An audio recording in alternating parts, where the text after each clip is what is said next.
بسم اللہ الرحمن الرحیم الحمد للہ وکفا وسلام علی عبادہ الذین اصطفیٰ اما بعد۔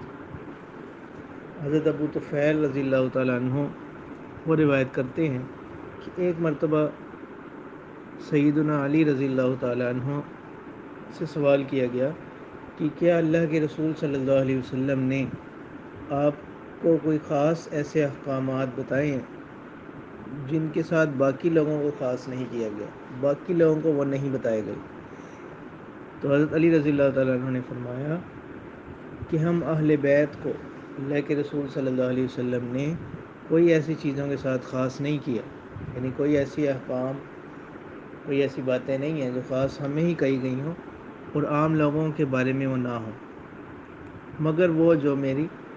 تلوار کی نیام میں ہے۔ پھر آپ نے اپنی تلوار کی نیام میں سے ایک صحیفہ نکالا، اس کے اندر لکھا ہوا تھا کہ اللہ تعالیٰ نے لعنت فرمائی، اللہ تعالیٰ نے ایسے شخص کو اپنی رحمت سے دور کر دیا جو غیر اللہ کے نام پر کسی جانور کو ذبح کرے، یعنی جیسے مشرکین کرتے تھے، بتوں کے نام پر جانوروں کو ذبح کرتے تھے ان کو خوش کرنے کے لیے، یا اسی طرح آج کل کسی بزرگ کو خوش کرنے کے لیے،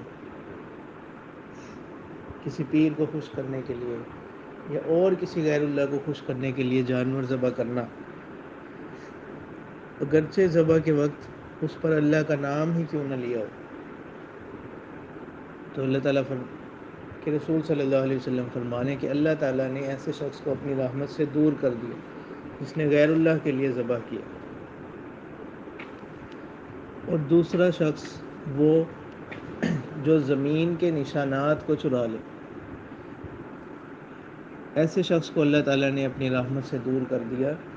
زمین کے نشانات سے اس حدیث مبارکہ میں مراد وہ علامات اور حدود ہیں جن سے ایک شخص کی زمین کا فرق ہوتا ہے دوسرے شخص کی زمین سے۔ تو کوئی ایسی علامات کو چرا لے، یعنی اپنے کسی دوسرے بھائی کی زمین پر قبضہ کر لے، اس کی زمین ہتھیا لے، تو اللہ کے رسول صلی اللہ علیہ وسلم فرما رہے ہیں کہ اللہ تعالیٰ ایسے شخص کو اپنی رحمت سے دور کر دیا۔ تیسرا وہ جو شخص اپنے والدین پر لعنت کرے، ان کو گالم گلوچ کرے، ان کو برا بھلا کہے، یا تو یہ خود کہے اپنے والدین کو، یا جیسے ایک اور حدیث مبارکہ میں آتا ہے کہ یہ کسی کے والدین کو برا بھلا کہے تو بدلے میں وہ اس کے والدین کو برا بھلا کہے، تو یہ ایسے ہی ہے جیسے یہ خود اپنے والدین کو برا کہہ رہا ہے، اپنے والدین پر خود لعنت کر رہا ہے، کیونکہ جب اس نے کسی کے والدین پر لعنت کی تو جواب میں اس نے اس کے والدین پر لعنت کی، تو یہ ایسا ہی ہے جیسا کہ خود اس نے اپنے والدین پر لعنت کی۔ اور چوتھا وہ شخص، اللہ کے رسول صلی اللہ علیہ وسلم نے فرمایا کہ جس نے کسی بدعتی شخص کو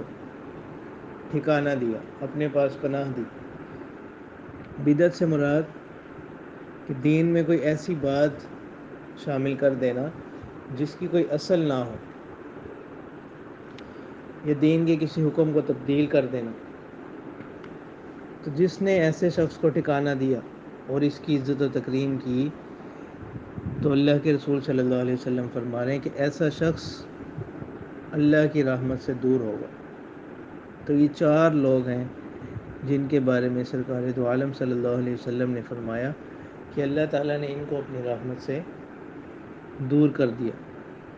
تو اللہ پاک ہمیں ان عادات سے بچنے کی توفیق عطا فرمائے۔ وآخر دعوانا ان الحمد للہ رب العالمین۔